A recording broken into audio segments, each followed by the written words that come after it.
We're here at SM Mega Mall. So later we're gonna give you a review about the movie. And let's go, me. Here we go, laters. Tandaan, may kompetisyon, consumers. Hi.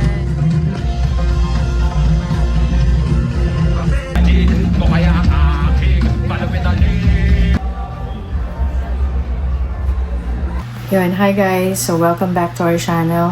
So as you guys know, we always fun of making movie reviews. So this time around, ang movie review natin is about Quezon, yung movie ni Jericho Rosales, which is for the late President Manuel Luis Quezon.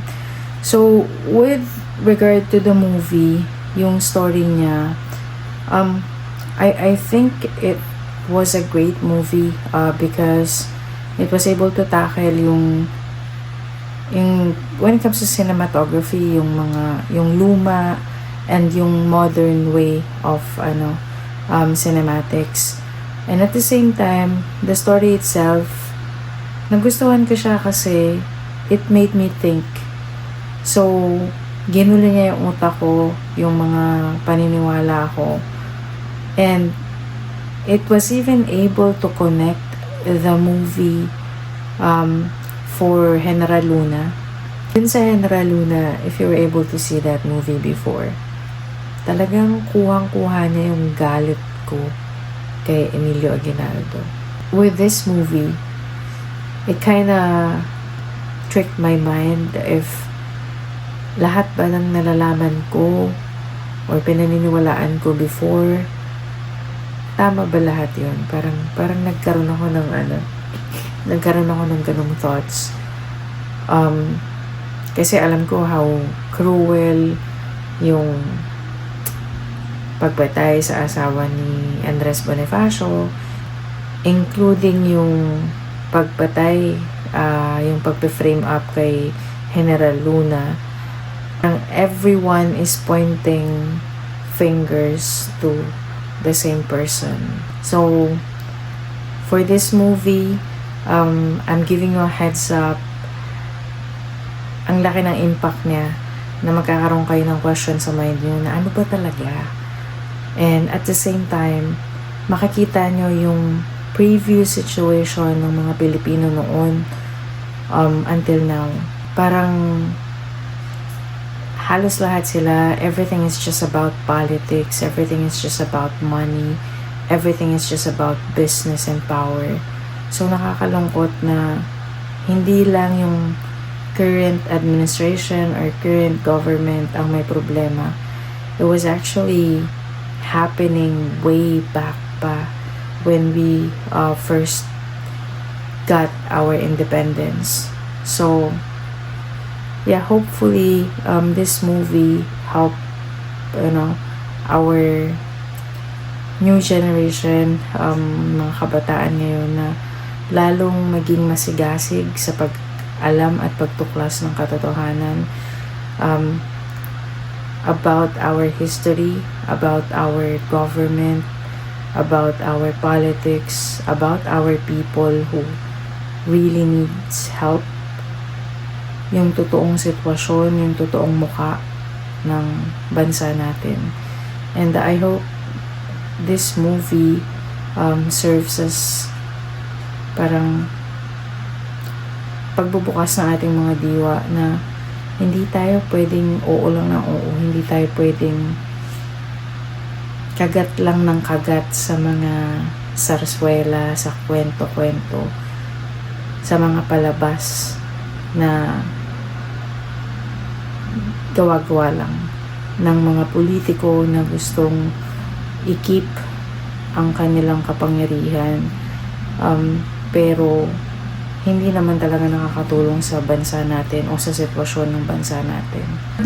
Masyadong malalim yung movie, and I would like to congratulate Jericho Rosales. It was really a great acting skills.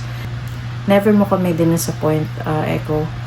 And parang na-imagine ko, ganun pa talaga yung the way na magsalita sila before, kasi sobrang in character. Well, I think if I'll give a score, based on the story, since it gave me a lot of confusion, parang ginaslight niya ako magkaroon ng maraming tanong at lalong ma-engage dun sa totoong nangyari sa history natin. I think I'll give them a perfect score for that. Overall, satisfaction.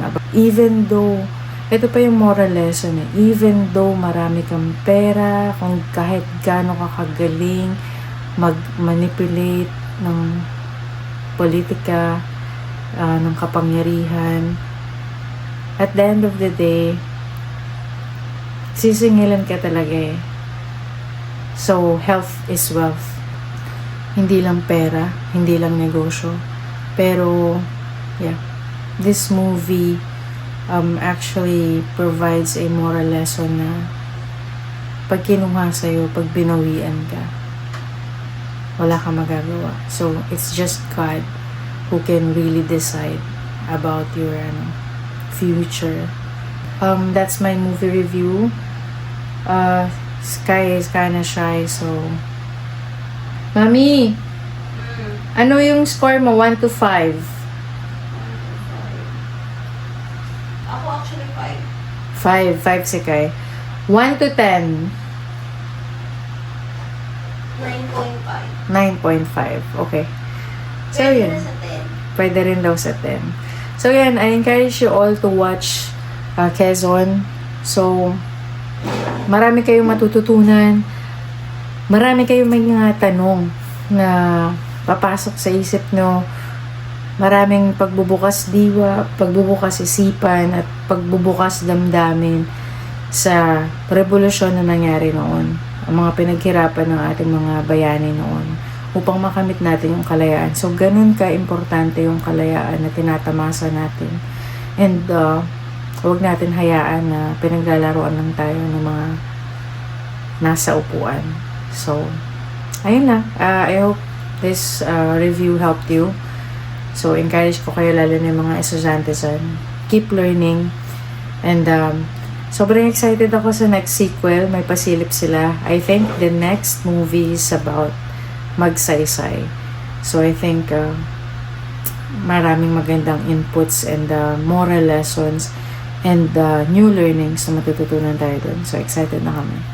Thanks again for watching, guys. If you like this video, please like and put your comments below and hit the notification bell para if meron kami mga bagong updates, kayo yung una makakakita. And let's say hindi nyo nagustuhan, still comment. We appreciate all the feedback. So, thank you. Have a good one. Bye-bye.